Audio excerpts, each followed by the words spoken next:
Isang musika sa nagbubuklod sa bahayang Iglesia ni Cristo.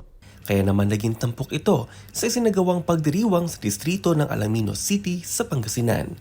Kagaya na lamang ng pamilya ni nakapatid na Fredericton Villacorta na nagwagi sa patimpalak na Band Together kung saan kasama niya ang buong pamilya. Ang edad ko po ngayon 73 na po. Nung hindi pa po ako iglesia, nagbabanda po kami. Kaya nung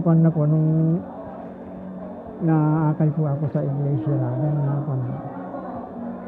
hindi na ako nagbanda. Nag-organ na lang po. Organista lang po ako. Ang amin pong buong pamilya ay kasama po at nakipagkaisa sa mga ganitong aktibidad sapagkat kami po ay natutuwa at nagagalak sa mga ganitong aktibidad. Sisikapin po namin lagi pong makipagkaisa sa mga ganito pong gawain upang makatulong po kami sa pagpapasigla sa lahat po ng aktibidad sa aming distrito o ano pa man po.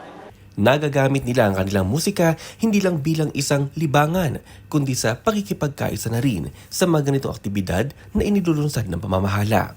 Maging ibang mga kapatid, kasamang buong pamilya, nakipagkaisa rin sa aktibidad na ito.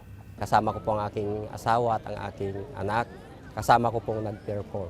Napaka-saya at napakaganda po yung mga ganito pong aktibidad, lalong-lalo na po sa kasiglahan po ng lahat ng kapisanang, buklod, kadiwa at binhi. Lalo po kaming sumisigla po. Lalong-lalo sama-sama po kaming pamilya, sambahayan sa ganitong mga aktibidad. Sa susunod po, lalong pagbubutihin pa po namin at muli makikilahok po kami sa mga aktibidad na ito. Ito po ay nagsisilbing kasiglahan ng aming buong pamilya. Ang mga anak ko, kasama po yung buong pamilya ko sa pag-perform. Kasama po namin sila sa aktibidad bilang kasiglahan po ng aming pamilya. Maaga pa lamang po ay nagtungo na po kami sa dakong ito upang ihanda po ang mga kagamitan at mga programa sa isasagawang celebration.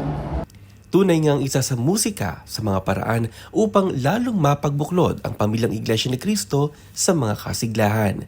Mula sa mga magulang hanggang sa kanilang mga anak at sa mga susunod pang henerasyon, ang musika ay hindi lang basta libangan, bagkus lalo pang magagamit sa mga paglilingkod sa ating Panginoong Diyos.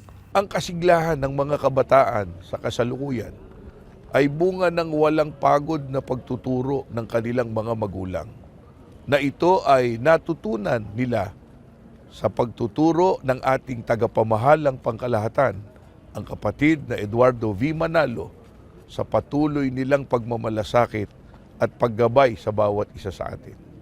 Maliban po sa pagsama sa ganitong mga aktibidad para mahubog po yung aming mga anak sa paglilingkod, higit sa lahat po, tinuturuan po namin sila ng tunay na pananampalataya, lagi pong magtatalaga sa tungkulin at pinapangako po namin na lalo kaming magpapakasigla sa aming mga paglilingkod sa Diyos.